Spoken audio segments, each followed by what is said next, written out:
We will now have our last fireside chat, so please take a seat. Okay, here? Yes. Joining us is Tellef Thorleifsson, the CEO of Norfund, the Norwegian investment fund for developing countries.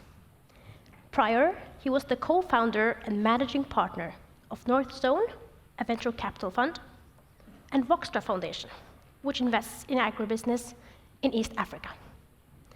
I would also like to welcome back Helen Clark and Robin Wigglesworth, who will be leading this conversation. Please give a warm welcome to the whole panel.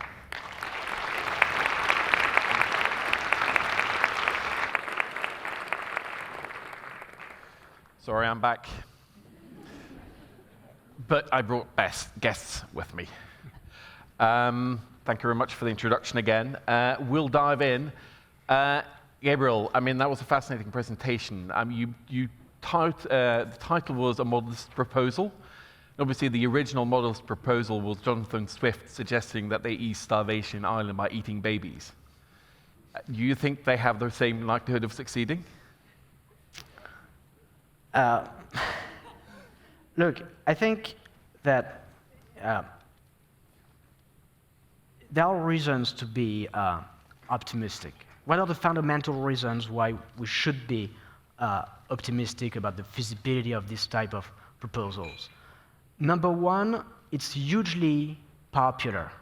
When you look at opinion polls everywhere, and you ask people whether they support a more progressive tax system, taxing the rich more, and especially the super rich, they say 70%, 75% of them, they say yes. That's even true, in the US, and even if you poll Republican voters in the US, there were lots of polls that were conducted a few years ago, where you have a majority of even Republican voters that support such policies. So it's hugely popular.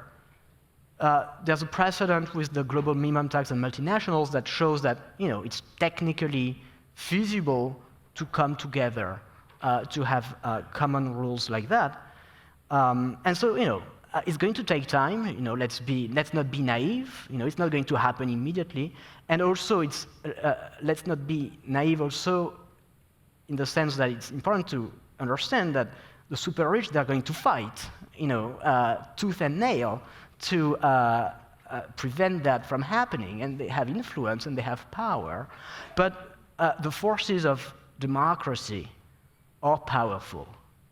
They are more powerful ultimately than the forces of oligarchy. Even though today, it's easy to be pessimistic and sad, but in the long run, don't underestimate the forces of democracy. And let me just finish by saying, look at what has been achieved in just 1 year when you have a country like Brazil that decides to put these issues on the agenda at the G20. The G20 exists since 1999, and I discovered by being involved in these things that the finance ministers, they meet all the time, and not once since 1999 had they ever discussed issues of inequality, tax progressivity, taxing the super rich, some of the most important issues of our time. And that changed last year when the Brazilian government, as president of the G20, said, no, look, we have to talk about that.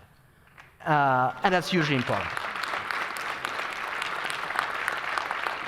Well, I mean, Helen, you actually have fought elections and won them. I'd love to hear your perspective on how feasible something like this is. I mean, it's always popular to say we're going to tax people richer than you. I'm all for my neighbor paying more tax than I am, but in practice, it always seems to fall apart a little bit. Do you think this is feasible in the longer run, at least, as an aspirational goal? Actually, the first election I won as Prime Minister, we campaigned on lifting the top tax rate from 33 cents on the dollar to 39, and we won the election. We were up front. So, it's still low by European standards, but useful revenue nonetheless. But look, Brazil's G20 year was a very important year. It's a progressive country currently, and it enabled things to come onto the agenda which hadn't been there before. This year it's South Africa, also a progressive country in these issues. But next year it goes to the United States.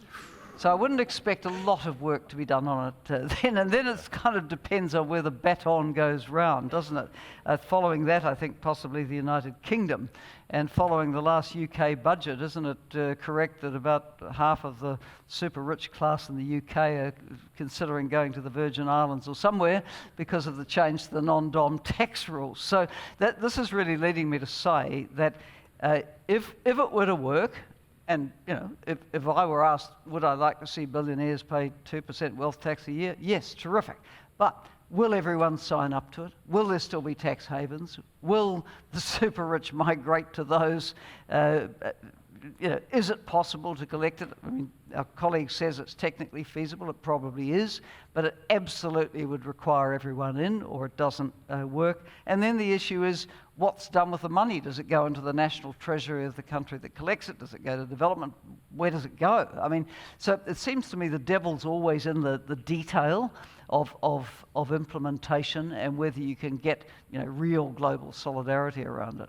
Yeah. I mean, Tellef, we have slightly different perspective that we live in Norway and we have a wealth tax here in Norway. And I mean, as long as I can remember, it's kind of ebbed and flowed, but it's always been a political debate every 4 to 8 years. It's come up as this terrible thing or this great thing. What's your thought on sort of a minimum global wealth tax for centimillionaires or billionaires? Do you think it's feasible?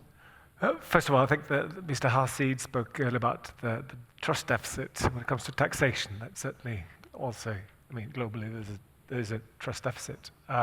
So I certainly agree with Helen. And also, to best of my knowledge, no countries has over time been able to tax the super rich heavily because they have the best lawyers, they build trusts, they move either the capital or they move themselves, so they go to wherever they avoid paying high taxes. And they're also politically connected. So unfortunately that's the case, even if clearly the differences that you're highlighting is really damaging the social fabric of our societies, these big growing differences. But if you're looking to Norway, where we do have a wealth tax of 1.1%, but because there's a high tax on dividends, the actual wealth tax is around 2%.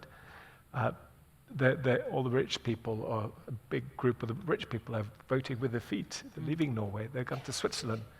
About 500 families are left over the last couple of years. And so actually the tax income that Norway will end up getting will be reduced because all of the capital is moving. And also, over time, what's being argued is that the local bias in terms of having local proximity is being lost because people are moving abroad, particularly for the next generation. So to your point, Gabriel, it has to be global if it is to work.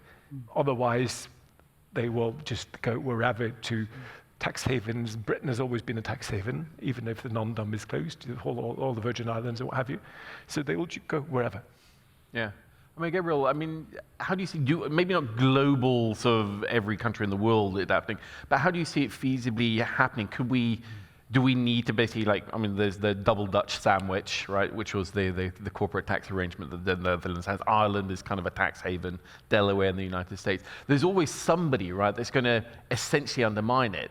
And we don't need it doesn't need to be a Singapore or something like that. There's always some country that will figure it can feather its own nest on other countries' tax policies. It's, the view that you've expressed is widely held, but respectfully, it's wrong. It's just not true that you can only tax the rich if it's truly global. It's not true because, again, tax competition is not a law of nature. Today, the way things work is that, okay, if someone has become a billionaire in Norway, or in France, let's say. Let's not use Norway. Let's take France. Someone has become a billionaire in France and now decides to move to a tax haven. What France does is it says, okay, great, you're moving, and so we are going to stop taxing you immediately after you've moved. That's the choice that most countries do today. But of course, you can make other choices. You could say, oh, look, if you've become a billionaire in France and now you decide to relocate to a tax haven, we're going to keep taxing you. Why? Because, well, of course, if you've become a billionaire in France, it's because you've benefited in part from infrastructure and education and what have you. And so there's just no natural right to then leave and have nothing to pay anymore. And so we could make those other choices.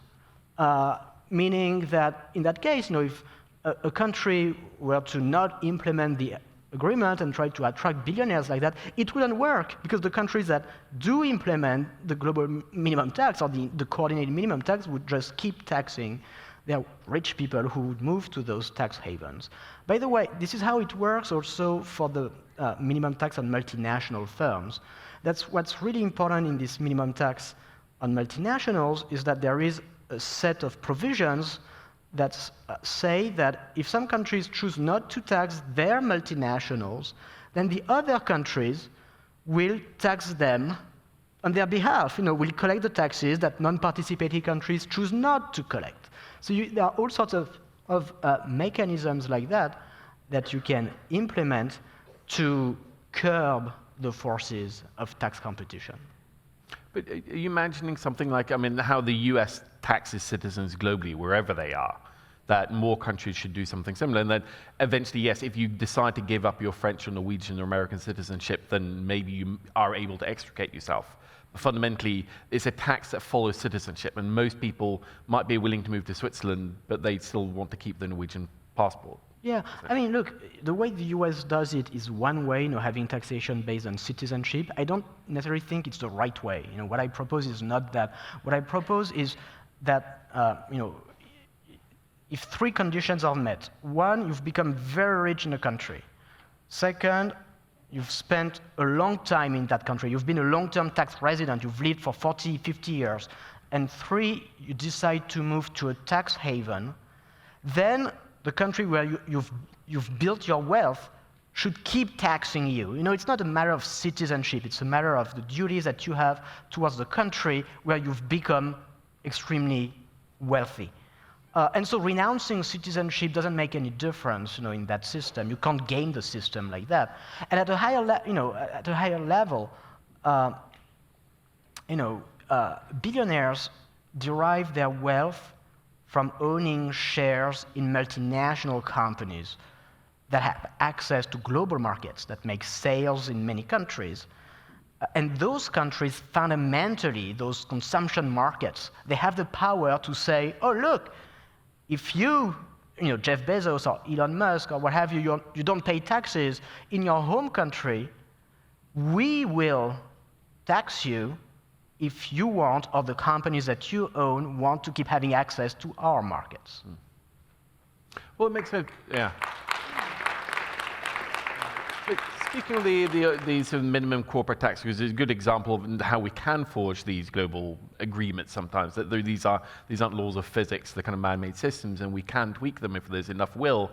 But still, the case that for me I found hilarious was when the EU forced Ireland to accept money from Apple in back taxes. And Ireland fought, it's no, we don't want those. What was it, 80 billion euros or something insane? It's literally leading to Ireland's credit rating being upgraded because they suddenly had this massive windfall they were forced to take.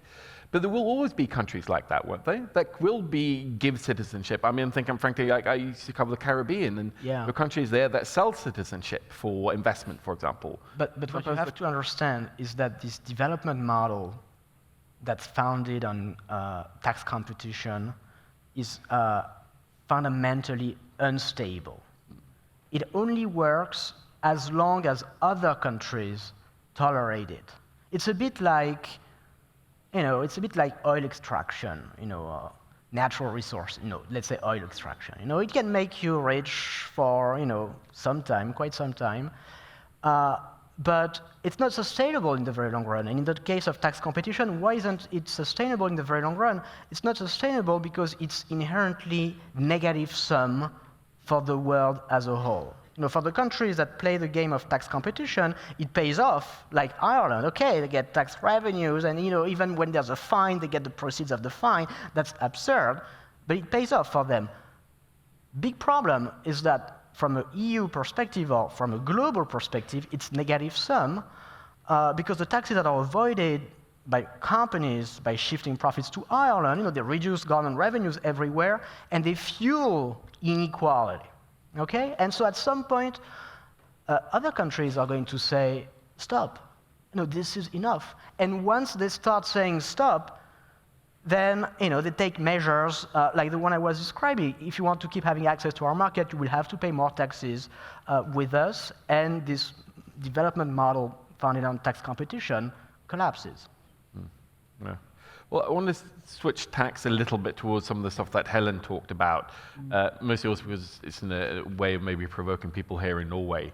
But sort of how countries that have large extractive hydrocarbon-based industries, what we're talking about, there are clearly opportunities. There are lots of challenges around it as well. And IT, I'd love to hear how you see these that kind of dynamic shaping up for those countries that see the opportunities, know maybe that this needs to be done, but still are utterly or to a large extent dependent on revenues from these industries and sectors. Well, I think Norway's an interesting case because my understanding is it doesn't use the oil revenues for current expenditure. It builds into a sovereign fund. So at the point when, well, more or less, Yeah.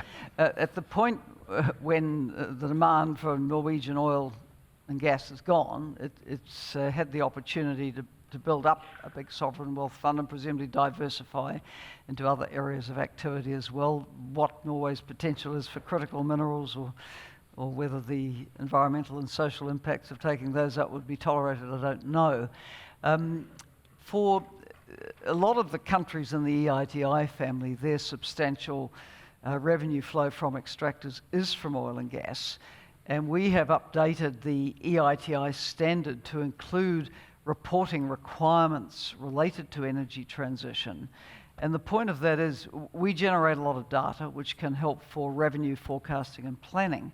And countries which are, if you like, on the periphery of the oil and gas markets now need to be thinking about their future position pretty hard, because the first ones to be dropped in a way will be the least efficient, smaller scale producers far from the biggest demand.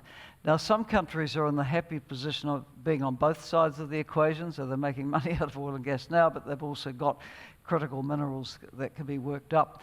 And on the critical mineral extraction side, we really do highlight the importance of best practice governance, because whenever there's a gold rush for anything, and in this case for critical minerals, you will get those who want to cut corners. Bad process, poor consultation around environmental and social, backhanders will be paid. So the stronger the governance, the institutions, the oversight, the accountability, the disclosure, the more likely we are of having a smoother transition. Having said that, in the study that we had done on where the interest was in the critical minerals in the countries that belong to our organisation, overwhelmingly the new exploration interest is in protected areas like national parks and in lands important to Indigenous people and or to local communities.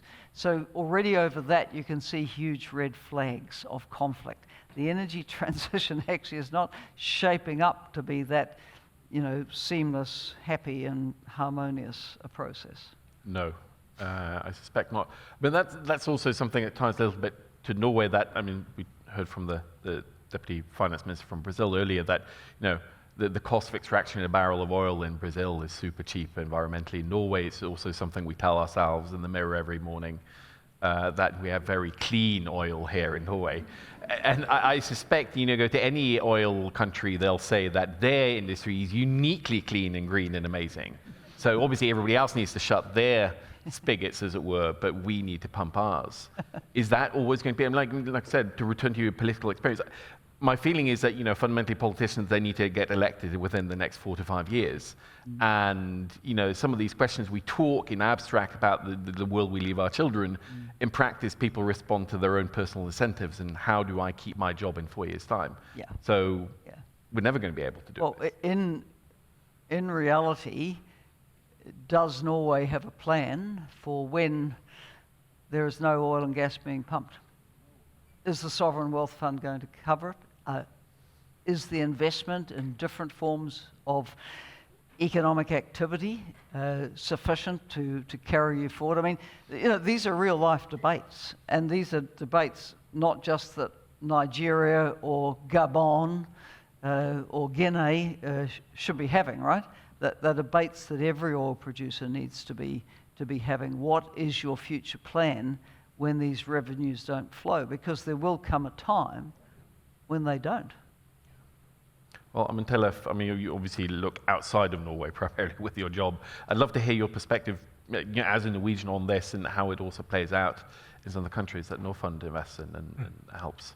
I mean, first of all, I mean, Norad, I'm Norfund. Norad is running a program called Energy for Development, where they try to bring on the best practices for Norway and the way they've been taxing oil onto some of the resource-rich countries in Africa and other places, and that's been very welcomed. And some of the ways that have been balancing the taxation of the big oil companies in a manner where you can get as much as possible, it's been seen as being very important. When it comes to what I do, I'm in charge of Norfund, which is a development finance institution. We're investing in developing countries, so we're not giving aid, but we're investors. The domestic resource mobilization, which is a tricky term, by the way, it's all about tax, basically. We focus very much on making sure that our companies are paying local tax. It's important for us, and we're seeing that our companies in total are paying almost as much tax as we give in development aid, just because that aspect is incredibly important, being able to take in the taxes for the companies in the countries we're into, particularly where there are weak governance structures. So that's where we come in that sense, on the tax side. Yeah.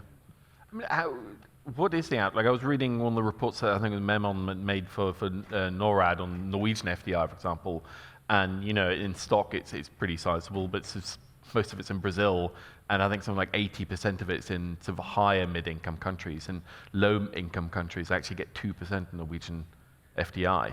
And that seems to be played out and actually getting worse, right? Yeah, but those numbers are very skewed because Norway being so big in oil and gas, it's very much about once Equinor's been investing in Brazil and Angola and these places.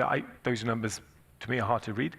But leaving that aside, I mean, if you look into the FDI flows, FDI meaning foreign direct investments, how much is actually being invested in our part of the world, and meaning, for instance, in Africa, I mean, if you're leaving the volatile COVID years aside, it's been very flat. It hasn't been increasing. And from 22 to 23 in Africa, it was going down by some 2-3%. 24 numbers are not out yet. The total capital flows in terms of foreign direct investments to the whole African continent in 2023 was about $32 billion. That's about the same as Spain or UK achieved in the same year. In Spain, there's 47 million people. In Africa, what is it, 1.5 or something billion? So they're minuscule, those numbers. So it also means that the role that we are playing as a minority investor, as a lead investor, showing the way, taking risk, is unfortunately becoming increasingly important because we need it. The capital flows in regular investments to particularly Africa and also the poor Asian countries is tiny. But this is this paradox we keep returning to, that there is plenty of capital out there in the world. Why, in a world when we know these things, and there are clearly opportunities in sub-Saharan Africa, why are things atrophying, actually getting worse rather than better? I mean, if you look at the latest numbers, I mean, if you take just the market cap, the total market cap, meaning the total value of all listed companies in the world, and listed company meaning they're on the stock exchange. So in the US, it's now above 70% in total, the market cap of the US companies. Africa is less than 2%. And those numbers are, I believe the US is inflated. I believe Africa will come up and Asia will come up. You could see, is the glass half empty or half full? I see it as an opportunity because it means that there are great investment opportunities. Many African countries are growing incredibly fast and faster than some of the fastest growing countries in Asia currently.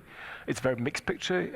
Africa in total is obviously not been highlighted in it growing fast enough, but there are opportunities and we need those capital flows to come and to see the opportunities. And there are many good reasons why they're not coming. A few things. One, the dollar interest rate is very high. So if you could buy US government bonds for 5%, which you can do now for 10-year bonds, risk-free, why take the risk to invest in Gabon or in some African country where you feel it's perceived as being more risky? The spreads are coming up, meaning the risk premium on the money that's being deployed has come up. And also, in general, post-COVID, there's more sort of skepticism in terms of reaching out. People are more domestic focused in some of the investments. Yeah. There's some reasons. Yeah. It's a bigger question.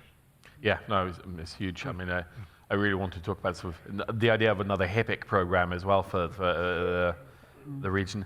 I mean, Gabriel, just returning, we're running out of time, unfortunately. Again, tons of questions I want to ask. Yeah, I know, it's even blinking.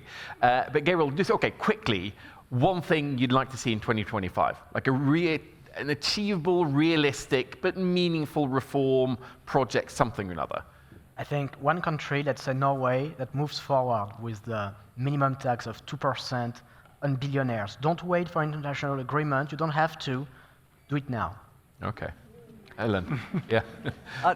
Helen, what's your one dream reform? I'd like to see country champions emerge for global public investment, so that we had more inclusive vertical funds and collection. The concept being that everybody pays in according to their global income, and you have more inclusive governance of the funds. The funds we have at the moment are very weighted to those who put the money in get the greatest say, and that doesn't make for good relations. So exploring the GPI concept and having a country champion on implementation, I think, would be positive. Sounds good. Tellef, your one dream? One dream, I guess, achievable, implementable, actual real reform that would have at least some positive impact in 25. In 25, I mean, obviously 2025 is going to be a tough year, given where the US is and the big yellow guy. But still, one area where I think something could be achievable is that if you look at the sovereign wealth funds of the world, and Norway has one of the biggest ones, China, Middle East, others, they are very much index-based. They invest more than 50, 60, 70% of the funds in the US often, and they could be investing more in developing world and in the SDGs. I wish, and that could be achievable, that the sovereign wealth funds in the Middle East, China, Norway, they gang up and say that let's increase what we do in the SDGs. For instance, climate financing in developing world. If we were to increase it a tiny bit, like now, I think NBIM, the Norwegian Sovereign Wealth Fund, has about 0.3% of its investments in Africa, and of that, 90% is in South Africa, something like that. I mean, if that number were to increase a little, the biggest sovereign wealth fund, they have about 32 trillion, which is a sort of Donald Duck type of number. We can't comprehend it, but it's massive money. So a tiny part of that were to be allocated into the SDGs and sort of increasing incrementally year by year, that could make a huge difference. It's good to know that all these things can be done from here in Norway, at least. Thank you very much. Well, we're over, so thank you very much. Thank you to the panel as well. We did manage to not talk about eating babies, which is, I guess, a good thing. I think your modest proposal is definitely more doable than Swift's. But, well, thank you very much, everybody, and we'll see you next year then.